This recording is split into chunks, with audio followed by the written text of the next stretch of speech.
শাহেদ ছোট্ট এক গ্রামের ছেলে। বাবা কৃষক, মা গৃহিণী। সংসারে অভাবে শেষ নেই, কিন্তু বাবা মায়ের স্বপ্ন সীমাহীন।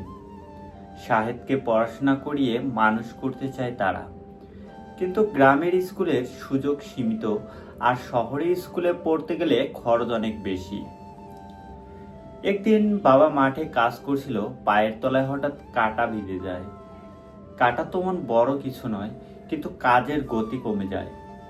বাবা কষ্ট করে হাঁটতে হাঁটতে বললেন, দেখিস বাবা, জীবনের পথে এমন কাঁটা থাকে যেগুলো তুলে ফেলতে হয়, নয়তো হাঁটাই থেমে যায়। শায়দ তখন বুঝতে পারেনি বাবার কথা শুধু মাঠের কাঁটা নিয়ে নয়, জীবনের জন্য এক গভীর শিক্ষা। পঞ্চম শ্রেণীতে পড়ার সময় শাহেদের বাবা হঠাৎ অসুস্থ হয়ে পড়লেন। চিকিৎসার খরচ মেটাতে জমির একাংশ বিক্রি হয়ে গেল। সংসারে বোঝা আরও বেড়ে গেল।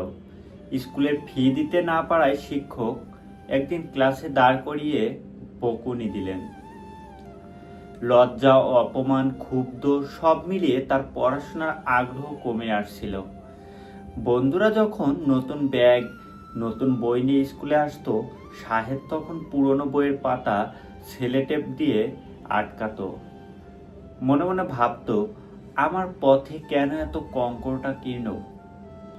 গ্রামের এক শিক্ষক মফিজ স্যার শাহেদের মেধা লক্ষ্য করলেন। তিনি নিজের বইপত্র ধার দিলেন, রাতে বিনা পয়সায় পড়ালেন।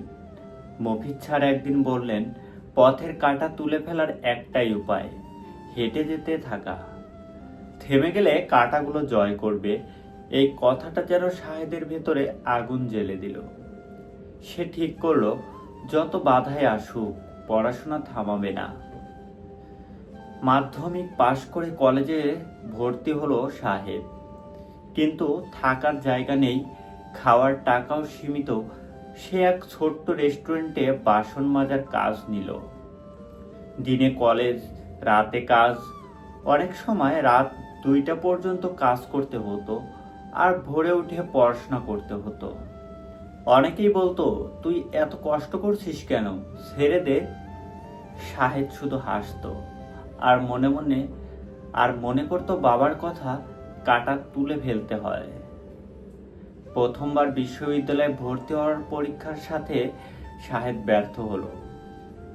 কয়েকদিন হতাশায় ডুবে থাকলো, কিন্তু মফিজ স্যার ফোন করে বললেন, তুই কি জানিস, কাঁটা কখনো একদিনে তুলে ফেলা যায় না। একদিনে না পারলে পরের দিন আবার চেষ্টা করতে হয়। এই কথা নতুন করে সাহস পেল শাহেদ। আবার পড়াশোনায় মন দিল, আগের চেয়ে দ্বিগুণ পরিশ্রম করলো। দ্বিতীয়বার ভর্তি পরীক্ষায় সে দেশের একটি শীর্ষ বিশ্ববিদ্যালয়ে ভর্তি হয়ে গেল। খবর শুনে গ্রামের সবাই অবাক। মা চোখে পানি নিয়ে বললেন, আমার ছেলে পথে সব কাঁটা পেরিয়ে গেছে। কিন্তু শাহেদ জানতো, এটাই শেষ নয়, আসল পথ তখনও বাকি। বিশ্ববিদ্যালয়ে পড়ার সময় শাহেদ বুঝলো, কষ্ট শুধু অর্থের অভাবে আসে না, মানসিক কাঁটাও আসে। প্রতিযোগিতা, ব্যর্থতার ভয়, একাকিত্ব সবই এক একটা কাঁটা। কিন্তু সে প্রতিবার মনে করত, যত কষ্টে আসুক আমি থামবো না।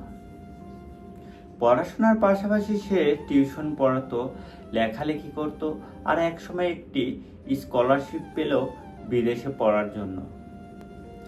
কয়েক বছর পর শাহেদ একজন সফল গবেষক হয়ে দেশে ফিরল। গ্রামের স্কুলে গিয়ে সে বাচ্চাদের বলল, পথের কাঁটা থাকবেই, কিন্তু যদি তুমি হাঁটা বন্ধ না করো, কাঁটাগুলো একদিন তোমার শক্তির গল্প হয়ে যাবে। শাহেদের গল্প শুধু গ্রামের শিশুদের নয়, সবার জন্য অনুপ্রেরণার হয়ে গেল।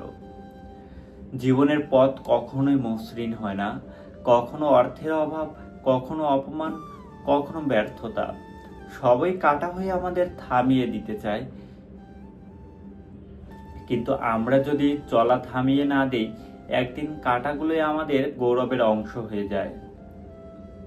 মনে রাখো, কাঁটা পথের শত্রু নয়, এগুলো প্রমাণ করে তুমি সঠিক পথে হাঁটছো।